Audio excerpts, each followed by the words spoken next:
Ginawa ni Ray Parks kay Zainab matapos silang ikasal? Viral? Ray, minalas matapos mapangasawa si Zainab dahil dito? Umani na marami reaksyon mula sa netizen ang ginawang ito ng basketball player na si Bobby Ray Parks Jr. sa kanyang asawa na si Zainab Harake matapos silang ikasal. Hindi lingid sa kaalaman ng marami na 2 buwan nang mag-asawa sina Zainab at Ray. Matatandaan noong June 1 ay nagpalitan ng kanilang idols sina Zainab at Ray sa Tagaytay. Magugunit ang ilang linggo ding mainit na pinag-usapan ang kanilang kasal dahil sa pagiging ingrande nito. Samantala, kapag nagsama na ang mag-asawa, doon talaga lumalabas ang tunay na ugali. Ipinasilip nga ni Zainab sa isang video kung anong klaseng asawa si Ray. Kung saan makikita nga ng bukod sa pagiging maintindihin at mabait at napakaalaga rin ni Ray. Ang nasabing video kasi ay kuha mula sa kanilang CCTV. Kung saan makikita si Zainab na lasing pag-uwi niya mula sa shoot ng kanyang one shot one makeup challenge.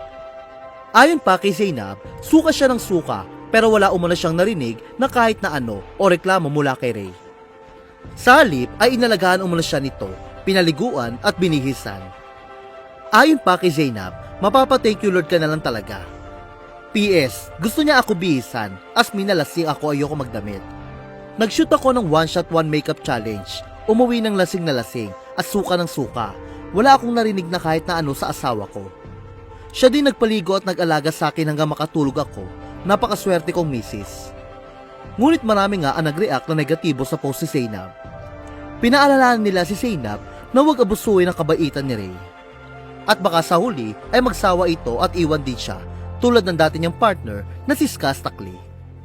Pinangaralan din nila si Zainab na huwag laging lasing kahit pa hindi siya pinapagalitan ni Ray. May ilang netizen pa ang nagsabi na malas daw ni Ray at si Zainab ang kanya napangasawa. Komento ng ilang netizen, swerte si Mrs., malas si Mr. Huwag abusuhin, baka magsawa rin. Huwag abusuhin ang kabaitan ng asawa, di sa lahat ng oras, mauunawaan ka. Sa ngayon ay wala pa namang pahayag o reaksyon si Zainab kaugnay sa mga nagsasabing malas si Ray sa kanya.